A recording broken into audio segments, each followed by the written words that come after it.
और अभी उन्होंने जो गिर में राष्ट्रीय वन्य जीव बोर्ड की बैठक है वहाँ शिरकत की है। और ये जो बैठक है ये अपने आप में बहुत अहम मानी जा रही है। यहाँ पर उन्होंने एक पौधा भी लगाया है। ये बैठक बहुत अहम मानी जा रही है क्योंकि जिस वन्य जीवों के संरक्षण और सुरक्षा की हम बात कर रहे हैं उस लिहाज से ये जो राष्ट्रीय वन्यजीव बोर्ड की बैठक है जिसमें हिस्सा लिया केंद्रीय मंत्री भूपेंद्र यादव को भी आप यहाँ देख सकते हैं, ये अपने आप में बेहद अहम है।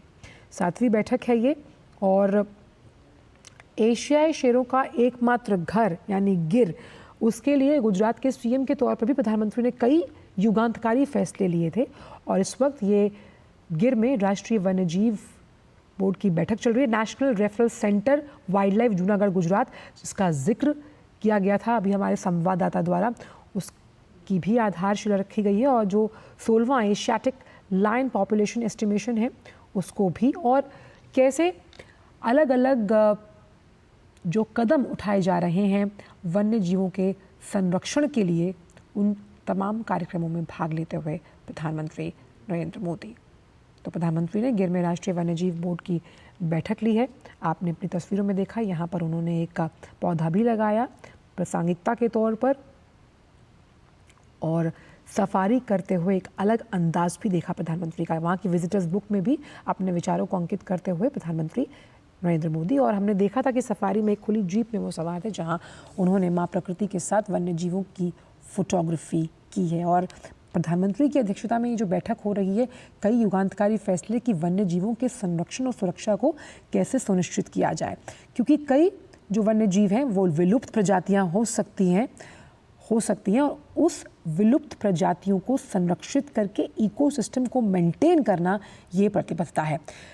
प्रधानमंत्री ने राष्ट्रीय वन्यजीव बोर्ड की जो 7वीं बैठक है उसकी अध्यक्षता की। गुजरात के सासण गिर में हुई बैठक में केंद्रीय पर्यावरण मंत्री के साथ शीर्ष आला अधिकारी और अन्य हितधारक भी मौजूद रहे।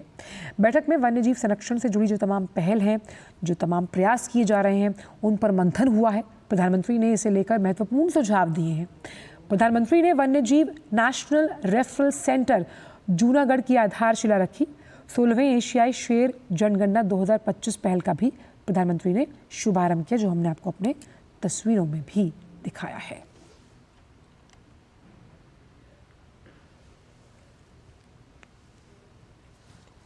तो ये 7वीं बैठक है और उस लिहाज से वन्य जीवों को संरक्षित और सुरक्षित करने के लिए जो तमाम पहले कई सालों से प्रधानमंत्री करते आए हैं, 2007 का भी मैं जिक्र करूं जब वो गुजरात के मुख्यमंत्री थे तब भी, और कैसे इन्हें कहीं ना कहीं बचाना है और आने वाली पीढ़ियों को देकर जाना है, उस गोल, उस लक्ष्य के साथ प्रधानमंत्री ने आज कई अहम पहलों को उसका उद्घाटन किया है।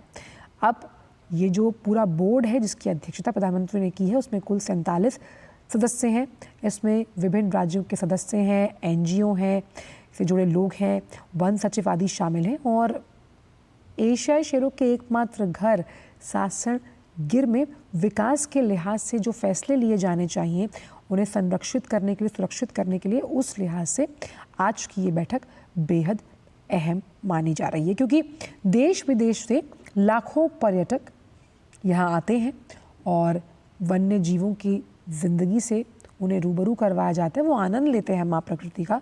तो इस लिहाज से भी ये बेहद अहम बैठक मानी जा रही है कि कैसे गिर क्षेत्र का समग्र विकास हो, शेरों का संरक्षण हो और गिर के वन्य जीवन के संरक्षण के लिए अहम कदम उठाए गए हैं। उद्देश्य यही है कि वन्य जीव जो हैं उनके अगर खिलाफ जो अपराध होते हैं उसकी निगरानी की जाए। एशियाई शेरों और एशियाई शेरों के क्षेत्र में रहने वाले जो अन्य वन्य जीव हैं उनके संरक्षण के चक्र को भी और मजबूत करना बेहद ज़रूरी है। और इसीलिए वन विभाग में महिला बीट गार्ड वनपालों की भर्ती भी की गई थी और गिर में लगभग 111 से ज़्यादा महिला श्रमिक सक्रिय रूप से कार्यरत भी हैं।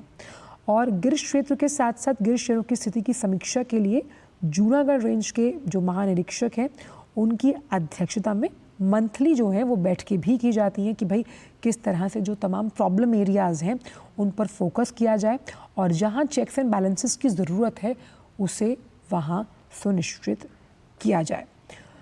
और एशियाई शेरों के संरक्षण के प्रयासों को बढ़ाने के लिए वन्य पनु मित्र योजना भी शुरू की गई।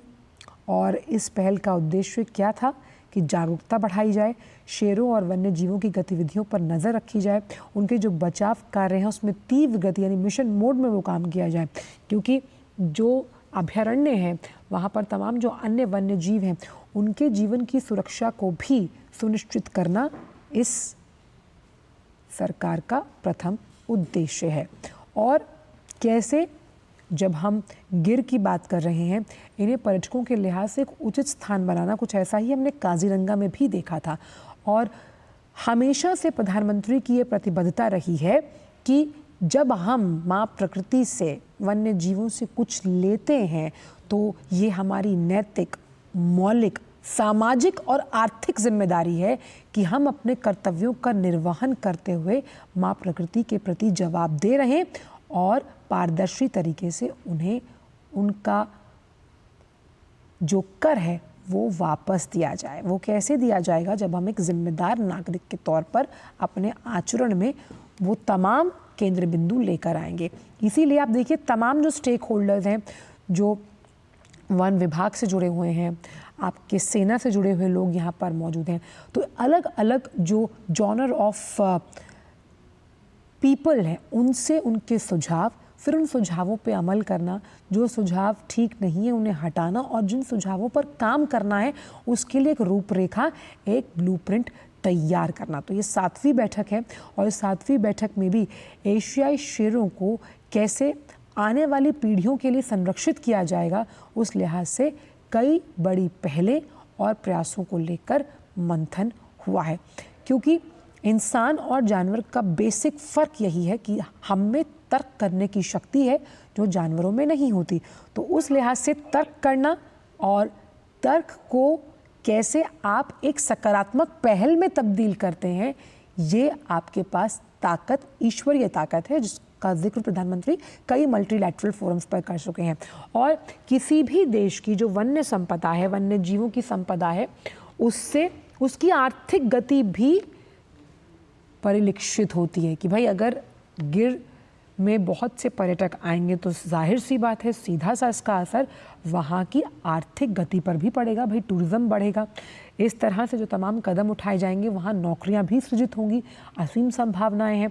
और माँ प्रकृति को जब आप सतत विकास के साथ जोड़ते हैं और इस सतत विकास में जिस बायोडाइवर्सिटी का जिक्र फ्लोरा एंड फौना प्रधानमंत्री कई बार कर चुके, जिसमें भारत प्रचुर मात्रा में ये मौजूद है, हमारे अलग अलग राज्यों में है, और इसी के मालिकाना स्वभाव को समझते हुए कई अहम फैसले आज भी यहाँ लिए गए हैं।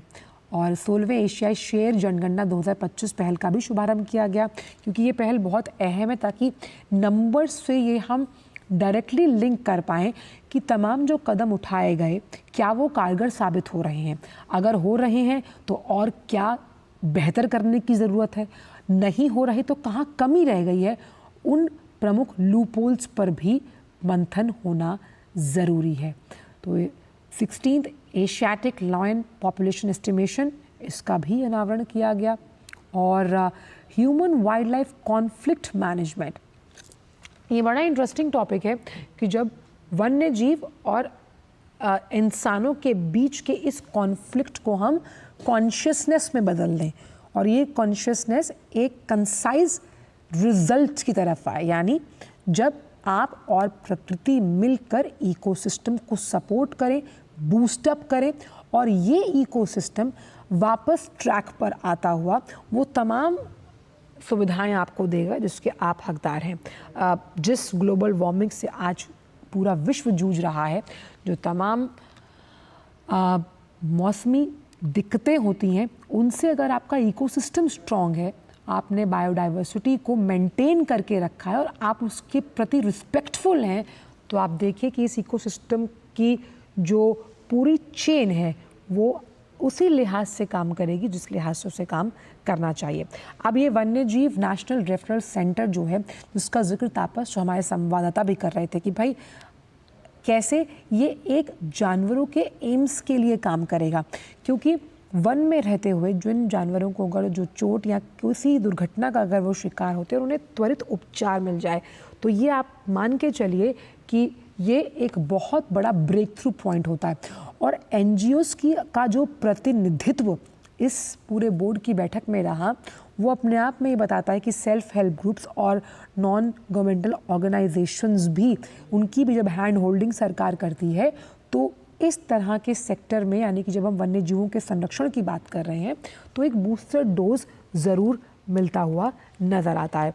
और इसीलिए जो तमाम प्रयास एशियाई शेरों को संरक्षित करने के लिए किए गए, हमने देखा कि उससे उन शेरों की आबादी में कहीं ना कहीं एक बहुत ड्रास्टिक चेंज, पॉजिटिव चेंज वापस